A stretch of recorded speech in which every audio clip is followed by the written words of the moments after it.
Olá, estudante, seja bem-vindo à Universidade Metropolitana de Santos, Núcleo de Educação à Distância, Unimes Virtual.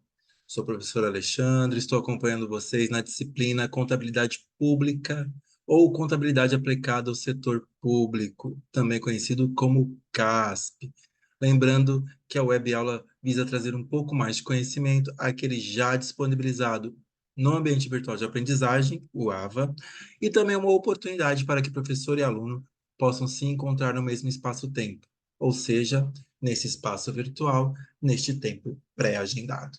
Mas como vocês têm a autogestão do seu conhecimento, esta web aula está sendo gravada e será disponibilizada na plataforma para que vocês possam assistir quantas vezes quiserem e puderem. Em caso de dúvidas, vocês me enviarão via caixa de mensagem ou caixa de atendimento, ok? Vamos iniciar nossa web aula. A nossa proposta de hoje é trazer alguns aspectos, né, da contabilidade aplicada ao setor público para que vocês possam compreender a sua importância, né? Então, a contabilidade, ela é uma ciência social aplicada, como eu já falei por diversas vezes. Por quê? Porque ela tem um objeto de estudo, né? Então, o que que a ciência social aplicada contabilidade faz? Ela analisa as variações patrimoniais, né? Sejam elas aumentativas, diminutivas ou nulas. E com relação à contabilidade aplicada ao setor público, né? Por que é aplicada ao setor público? Porque o campo de aplicação dela é a administração pública, tá? Então, o patrimônio analisado, logo, é o patrimônio público, ou patrimônio de toda a sociedade.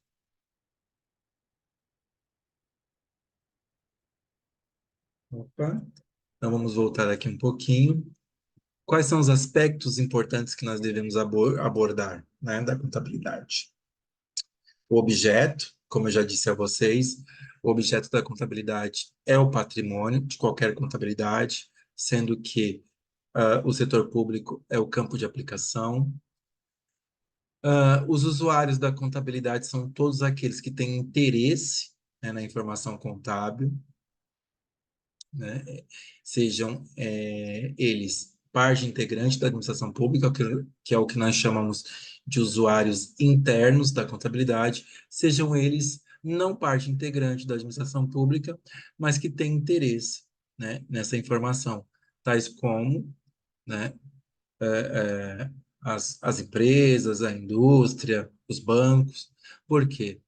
Eles têm interesse na informação contábil para poder, por exemplo, fazer uma programação de seus tributos, né, que é parte da administração pública. Então, esses nós chamamos de usuários externos da contabilidade. Então, usuários da contabilidade são todos aqueles que têm interesse na informação contábil, sendo que podem ser internos, parte integrante da administração pública, ou externos, né? Que são aqueles que não são parte integrante, mas que têm interesse na informação contábil.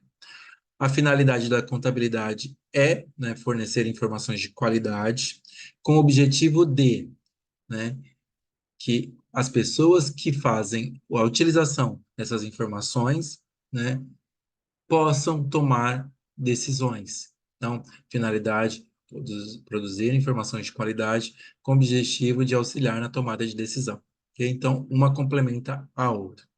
E nós temos também as legislações aplicadas à CASP, ou à contabilidade aplicada ao setor público. Vamos ver? Então, nós temos aqui, só resumindo um pouquinho para vocês, né?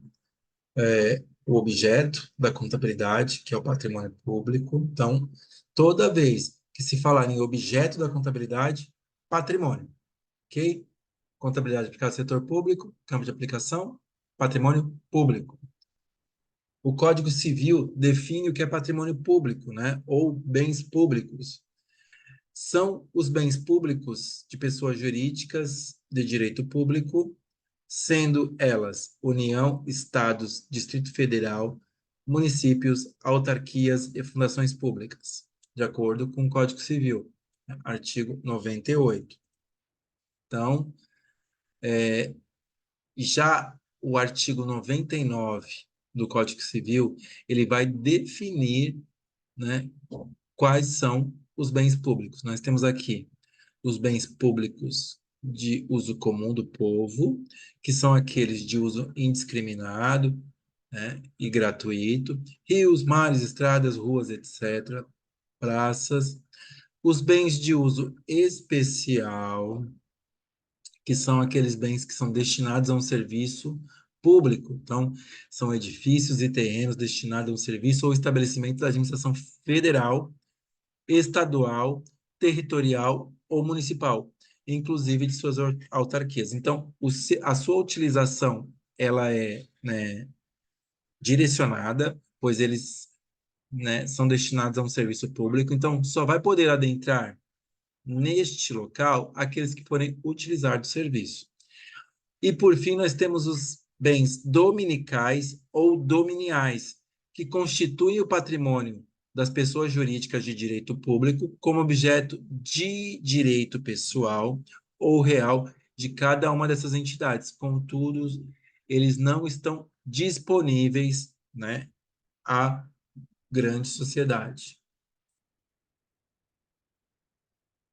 Agora que já definimos o patrimônio, né, e quais são as suas categorias, vamos falar agora, voltar a falar dos usuários da contabilidade. Então, os usuários da contabilidade são grupos de pessoas que possuem interesse em avaliar a situação patrimonial do governo e são denominados de usuários internos ou usuários externos.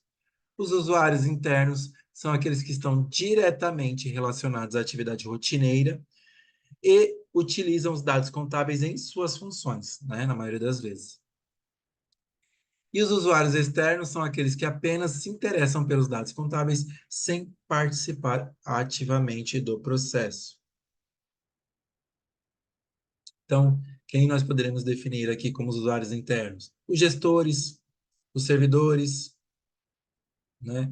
E os usuários externos, né? Nós temos os tribunais de contas, nós temos o Ministério Público, né?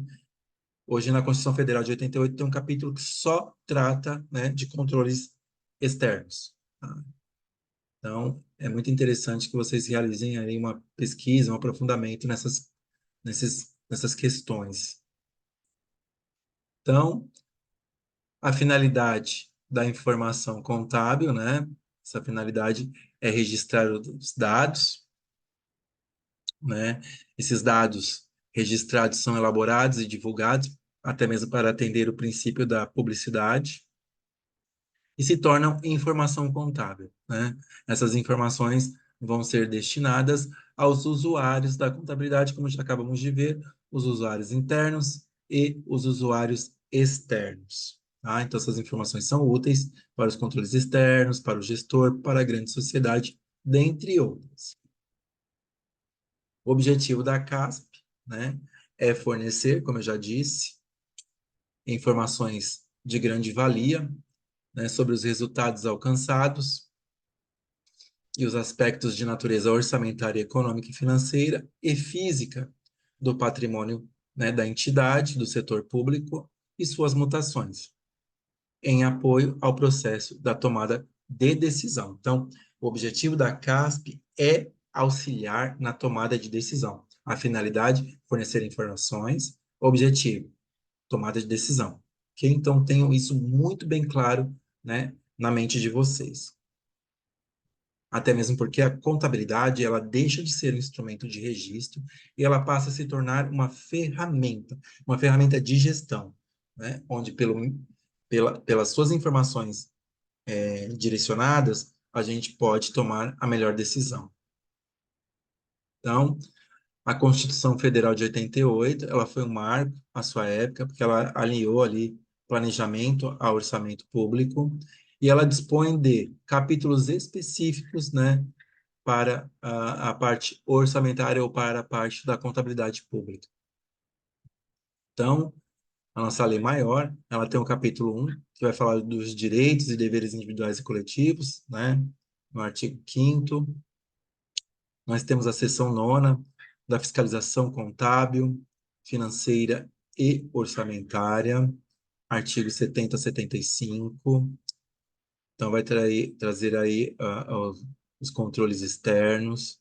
O capítulo 2 que vai falar das finanças públicas, artigos 163 a 169, vai trazer as peças de planejamento orçamentário, plano plurianual, lei de diretrizes orçamentárias e lei orçamentária anual, né?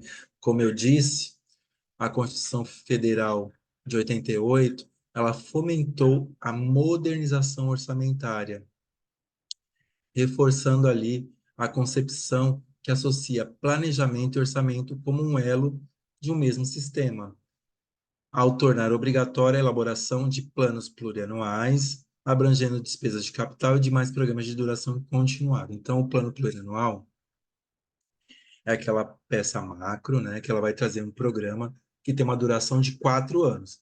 Este programa vai trazer objetivos e metas baseados em indicadores. Esses indicadores são mensuráveis e que você deve atingir, né?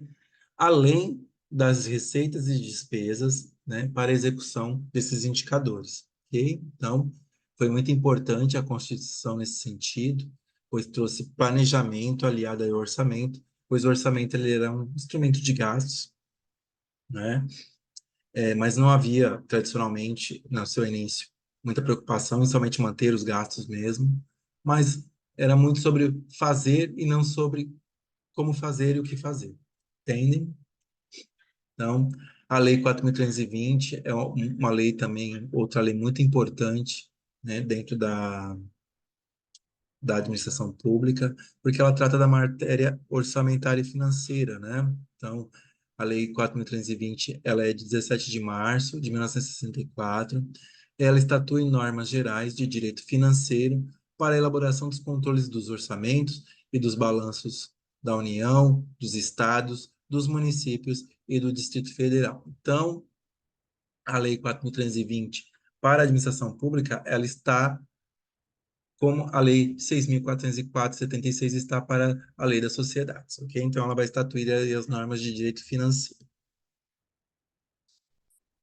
A Lei número 101 de 2000, também de 4 de maio de 2000, ela é conhecida como a Lei de Responsabilidade Fiscal e ela estabelece normas de finanças voltadas para a responsabilidade na gestão fiscal, dando outras providências. Então, é uma outra lei que foi um marco à sua época, porque ela trouxe responsabilidades, ela trouxe responsabilização também. Então, ela estabeleceu limite de gastos com folha de pagamento, limite de gastos, né, para ultrapassar no exercício financeiro. Então, ela trouxe ali um ar de é, norma mesmo, né? De normatizar, de estabelecer regras, né? Porque estava tudo muito solto, né? Então, muitas vezes a gestão passava-se com dívidas para outro gestor e este ficava em possibilidade de governar, então estava tirando a governabilidade. Aí a lei, né, de responsabilidade fiscal veio aí ao encontro, né, dessa necessidade de que é preciso estabelecer limites, é preciso responsabilizar os gestores pelos seus atos. Então, Lei 101 de 2000 é uma lei muito importante também para a administração pública. A Lei número 131 de 2009, ela veio aí complementar, né? Ela veio ali trazer um dispositivo à Lei de Responsabilidade Fiscal, né? Então, ela também é conhecida como a Lei da Transparência. E ela acrescenta um dispositivo, a Lei Complementar número 101 de 2000, né?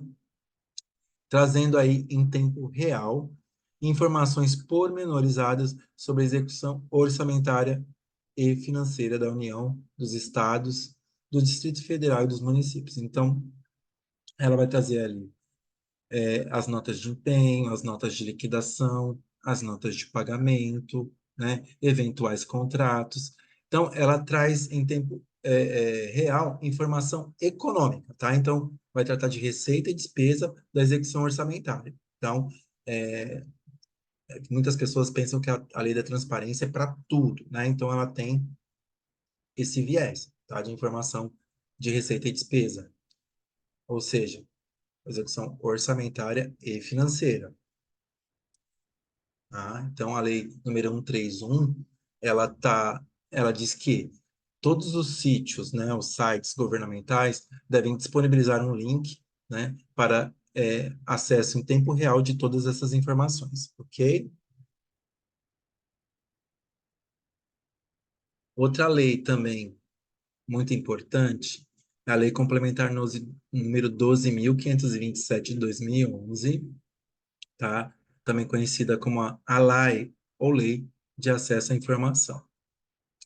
Ela institui como princípio fundamental que o acesso à informação pública é a regra, e o sigilo seria somente a exceção. Para garantir o exercício pleno do direito de acesso previsto na Constituição Federal, a lei define os mecanismos, prazos e procedimentos para a entrega das informações solicitadas à administração pública pelos, os, pelos cidadãos. Tá? Então, o cidadão ele pode entrar ali na, na, no link de acesso à informação e pode deixar ali um questionamento. Tá? Desde que não vá de encontro com a Lei Geral de Proteção de Dados, né? Porque hoje nós temos dados sensíveis que não devem ser divulgados, né? A administração pública deverá atender, né, ao questionamento, à requisição ao solicitar, tá? Então, hoje nós temos algumas formas de fazer essas solicitações. Muitas vezes nós temos o link da Lei de Acesso à Informação disponibilizadas, né, no próprio site governamental. Nós também temos setores específicos dentro da administração pública, chamados de ouvidorias, onde também você poderá fazer, né, a sua requisição de informação, tá? Sempre baseado, né, nessa lei, a Lei de Acesso à Informação, desde que não, né, vá de encontro à Lei Geral de Proteção de Dados, tá? Então, existem informações que seguem em sigilo de justiça. Então, tudo aquilo que a lei diz que pode ser disponibilizado ou atendido, será atendido. De qualquer forma, será respondido. E nós chegamos, então, ao final da nossa web aula. Espero que ela tenha sido de grande valia, né, para todos vocês. Nosso intuito é poder esclarecer um pouco mais de alguns conceitos, né?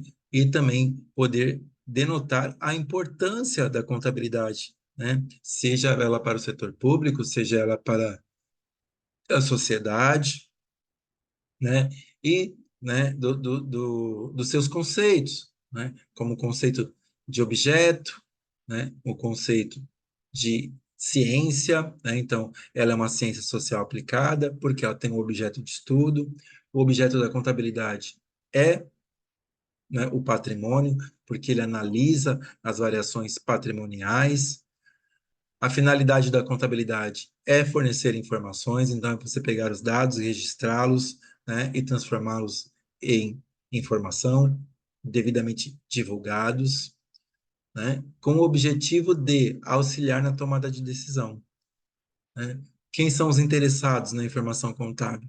São os usuários da contabilidade, são todos aqueles que têm interesse na informação contábil. Eles podem ser categorizados como usuários internos da contabilidade, que são aqueles que fazem parte da máquina pública, né, e têm interesse na informação. Os usuários externos, que não fazem parte da máquina pública, mas que de alguma forma têm interesse na informação contábil. Sejam eles os controles externos, a sociedade, né, a Casa Legislativa, dentre outras, tá? Nós temos legislações, né, que auxiliam, né, ou, né, elas acrescentam dispositivos à lei da contabilidade pública, que é a Lei 4.320, de 1964, que está amparada na Constituição Federal de 88, tá? Que trouxe o conceito de planejamento ao orçamento. Nós temos também a Lei da Transparência, que traz matéria orçamentária em tempo real, né, juntamente com a Lei 2.527 de 2011, que é a Lei de Acesso à Informação, e a Lei número 131 de 2009, que é a Lei da Transparência. Ok? Fora isso, nós temos diversas outras leis, né, que vão auxiliar na contabilidade pública, todas amparadas no princípio, né, constitucional da administração pública da legalidade, onde eu nem farei e nem deixarei de fazer nada que não esteja escrito na lei, ok? Então, nós chegamos ao final da nossa web aula. Por hora, deixo os meus votos de um grande abraço, gratidão e fiquem com Deus e até uma próxima.